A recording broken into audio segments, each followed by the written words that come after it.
નમસ્કાર મિત્રો દેશ અને દુનિયાના સુપરફાસ્ટ સમાચારમાં તમારું સ્વાગત છે। પંચમહાલમાં મિત્રો લગ્ન નોંધણી કૌભાંડ મોખરે જોવા મળી રહ્યું છે। પંચમહાલ જિલ્લો બોગસ લગ્ન નોંધણીનો હબ બની ગયો છે। ઘોગંબા અને કાલોલની 5 ગ્રામ પંચાયતોમાં તપાસ દરમિયાન અધૂરા પુરાવા સાથે કરાયેલી 1048 લગ્ન નોંધણીઓ પકડાઈ છે। આ ગેરરીતિ બદલ નાયબ ડીડીઓ અને 4 તલાટીઓ સામે આરોપનામું ઘડીને ચાર્જશીટ ફટકારતા વહીવટીતંત્રમાં ફફડાટ વ્યાપી ગયો છે।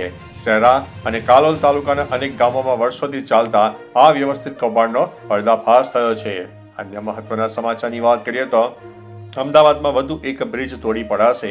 અમદાવાદના વટવા જીઆઈડીસીમાં જર્જરિત મચ્છુનગર બ્રિજ તોડીને નવો બનાવવા માટે 1 જાન્યુઆરીથી 30 જૂન 2026 સુધી વાહન વ્યવહાર બંધ કરાયો છે। ખારીકટ કેનાલ પરના આ 23 મીટર લાંબા બ્રિજના કામ માટે રામોલથી અંબિકા 3 રસ્તા સુધીનો માર્ગ બંધ રહેશે। પોલીસ કમિશનરે જાહેરનામું બહાર પાડીને વાહન ચાલકોને રામોલ ચોકી અને હાથીજણ લાલ ગેલી સર્કલ જેવા વૈકલ્પિક રૂટ વાપરવા માટે સૂચના આપી છે। અન્ય મહત્વના સમાચારની વાત કરીએ તો ભર શિયાળે વરસાદ શરૂ। 2025ના અંતિમ દિવસે ગુજરાતના હવામાનમાં પલટો આવ્યો। પોરબંદર અને દ્વારકાના ગ્રામ્ય વિસ્તારમાં વહેલી સવારથી કમોસમી વરસાદ શરૂ થતા ચણા અને જીરું જેવા રવિ પાકોને નુકસાનની ભીતિ સેવાઈ રહી છે। હવામાન વિભાગે આગામી 3 કલાકમાં કચ્છ અને પોરબંદરમાં હળવા વરસાદની આગાહી કરી હતી। અનેક વિસ્તારમાં વરસાદ જોવા મળ્યો છે। અમદાવાદમાં ધુમ્મસભર્યા વાતાવરણ વચ્ચે પ્રદૂષણ પણ વધ્યું છે, જ્યારે રાજ્યમાં ઠંડીનું જોર પણ વધવાની શક્યતા છે। અન્ય મહત્વના સમાચારની વાત કરીએ તો 85,801 કરોડના ખર્ચ બાદ હજુ અડધું કામ બાકી છે।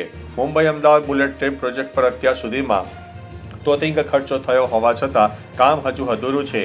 નવેમ્બર 2025 સુધીમાં આ મહત્વાકાંક્ષી પ્રોજેક્ટ પાછળ કુલ 85,801 કરોડ રૂપિયાનો ખર્ચ થઈ ચૂક્યો છે। સત્તાવાર વિગતો મુજબ અત્યાર સુધીમાં માત્ર 55% કામ પૂર્ણ થયું છે, જ્યારે 45% કામ હજુ બાકી છે। હાલમાં જમીન સંપાદન પૂર્ણ થયા બાદ ટ્રેક બિછાવવાની કામગીરીથી ઝડપથી ચાલી રહી છે।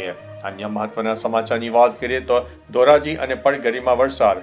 રાજકોટ જિલ્લાના ધોરાજી અને પડગરી સહિત સૌરાષ્ટ્રના અનેક વિસ્તારમાં અચાનક વાતાવરણમાં પલટો આવતા ધોધમાર વરસાદ વરસ્યો હતો। હવામાન વિભાગની માવઠાની આગાહી વચ્ચે આકાશ કાળા વાદળોથી ઘેરાયો હતો અને ભારે પવન સાથે કમોસમી વરસાદ પડ્યો। આ માવઠાને કારણે રવિ પાક અને ટેકાના ભાવે વેચવા આવેલી મગફળી પલળી જવાની ભીતિથી ખેડૂતોમાં ભારે ચિંતા પ્રસરી છે। રાજ્ય સરકારે ખેડૂતોને પાક સાચવવા માટે અપીલ પણ કરી છે। અન્ય મહત્વના સમાચારની વાત કરીએ તો કચ્છમાં ભર શિયાળે ચોમાસું જામ્યું।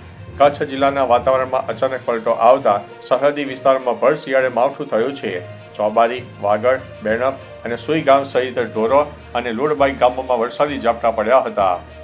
આ કમોસમી વરસાદને કારણે ખેતીના પાકને મોટું નુકસાન થવાની ભીતિ સેવાઈ રહી છે, જેનાથી સરહદી પંથકના ખેડૂતોમાં ભારે ચિંતાની લહેર પ્રસરી ગઈ છે। અન્ય મહત્વના સમાચારની વાત કરીએ તો છેલ્લા દિવસે ગુજરાત સરકારે આપ્યો છે મોટો ઝાટકો। ગુજરાત રાજ્ય માર્ગ વાહન વ્યવહાર નિગમ દ્વારા 1 જાન્યુઆરી 2026થી એસટી બસના ભાડામાં 3%નો વધારો જાહેર થયો છે। આ ભાવ વધારો 31 ડિસેમ્બર 2025ની મધ્યરાત્રિથી અમલમાં આવશે, જેના કારણે રાજ્યના 27 લાખ મુસાફરો ઉપર આર્થિક બોજ વધશે। સરકારે મુસાફરોને વધુ સારી સુવિધા આપવાના હેતુથી આ નિર્ણય લીધો છે। 9 મહિનામાં બીજી વખત ગુજરાત એસટી ભાડામાં વધારો કરવામાં આવ્યો છે। અન્ય મહત્વના સમાચારની વાત કરીએ તો સુરંગ બનાવીને બેંકમાંથી 300 કરોડની લૂંટ કરવામાં આવી છે। જર્મનીના ગેલેસન કિર્ચન શહેરમાં નાતાલની રજાઓ દરમિયાન ફિલ્મી સ્ટાઇલમાં મોટી ચોરીની ઘટના બની।